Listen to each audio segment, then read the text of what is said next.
Maqaa Abbaa, kan Ilmaa, kan Hafuura Qulqulluu, Waaqayyo tokkoo.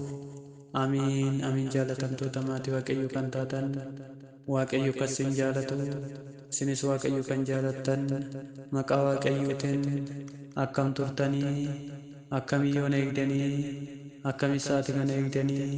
Amiin. Amala isaatiin galateeffatamaa kan ta'e, Waaqa waaqotaa, Gooftaa gooftotaa, mootii moototaa kan ta'e, maqaan Gooftaa keenya Yesuus Kiristoos kan ulfaatee fi kan kabajame nuuf haa ta'u.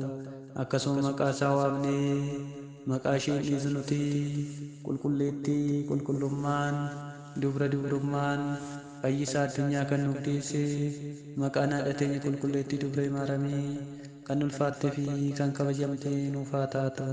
Akkasuma maqaan ergamootaa duuka bu'oota raajota wareegamtoota akka hojii isaanii akka sadarkaa isaaniitti kan ulfaatanii fi kan kabajaman nuuf haa ta'an. Torbeewwan sooma Gooftaa keenya Yesuus Kiristoos keessaa torbee afuraffaa kan waliin ilaallu guyyaan kun guyyaa sooma guddichaa dilbata isa afuraffaati jechuudha. Egaa moggaafni guyyaa kanaas Matsaabuu jedhamee waamama jechuudha. Moggaafni kun kan itti moggaafamuu danda'e Gooftaan keenya Yesuus Kiristoos guyyaa kanatti dhukkubsattoota fayyisuu isaa, raajii gochuu isaa, warra dhibee adda addaan qabaman dhibee isaan irraa fayyisuu isaa fi qulqulleessuu isaa fi walumaa galatti fayyisaa waa hundaa ta'uu isaa kan keessatti ibsamedha jechuudha.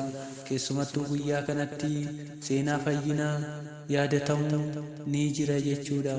Dhukkubsataan tokko bakka itti xabala cuuphamutti yookiin iddoo Beetasaayidaa jedhamutti waamamutti ciisee kan jiru yookiin immoo furmaanni kan laatameefidha jechuudha. Egaa maqaan nama kanaatis Matsaabuu kan jedhamudha jechuudha. Matsaabuu jedhamee beekama jechuudha. Kanaaf Matsaabuu jechuun dhukkubsataa jechuudha. Dhukkubsataan kuni waggaa 38tiif dhukkubsatee algaarra ciisee kan ture, hubamee kan ture, siree irratti rakkachaa kan ture yogguu ta'u, guyyaa kana Gooftaan keenya Yesuus Kiristoos sagalee isaatiin qofa isa fayyise jechuudha. Egaa sagalee Waaqayyoon dubbateen nama Matsaabuu jedhamu kana fayyise jechuudha. Sagalee inni dubbates ka'iitii siree kee baattadhuutii deemii jechuun itti dubbatee dhukkuba kanarraa innis ni bilisa ba'eera jechuudha. Egaa mata duree kana jalatti qulqulluu Yaareediin ayyaana guyyaa kanaaf kennames kan ibse uumaa Addaam isa jedhudha jechuudha. Egaa sirna qiddaasee guyyaa Matsaabuu keessatti kutaaleewwan kitaaba qulqullaa'oo keessatti dubbifan ni jiran jechuudha. Isaanis Galaatiyaa boqonnaa 5 lakkoofsa 1 ni dubbifama, Yaaqoob boqonnaa 5 lakkoofsa 14 ni dubbifama, Hojii Ergamootaa boqonnaa 3 lakkoofsa 1-12 ni dubbifama jechuudha. Akkasumas baakiin guyyaa kana faarsan Daawit boqonnaa 40 lakkoofsa 3-4 nu dubbifama jechuudha.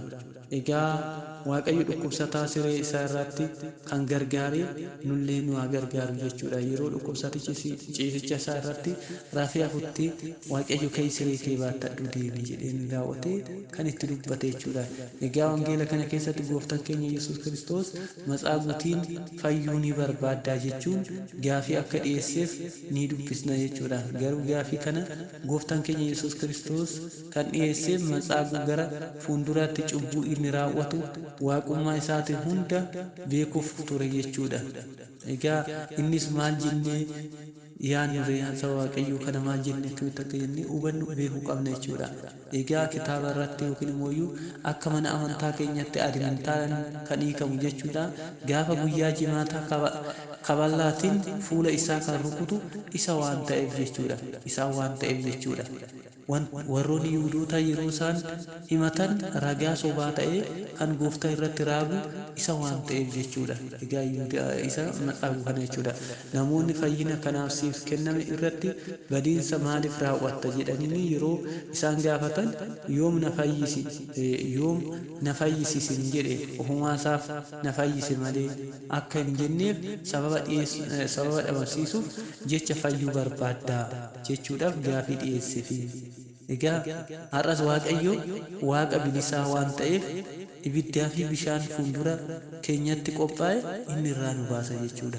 Garuu Yihuudaan akkuma Yihuudaa ta'e Matsaaguun gooftaa keenya Yesuus Kiristoosiif waan hin ajajamneef inni murtii fudhate jechuudha.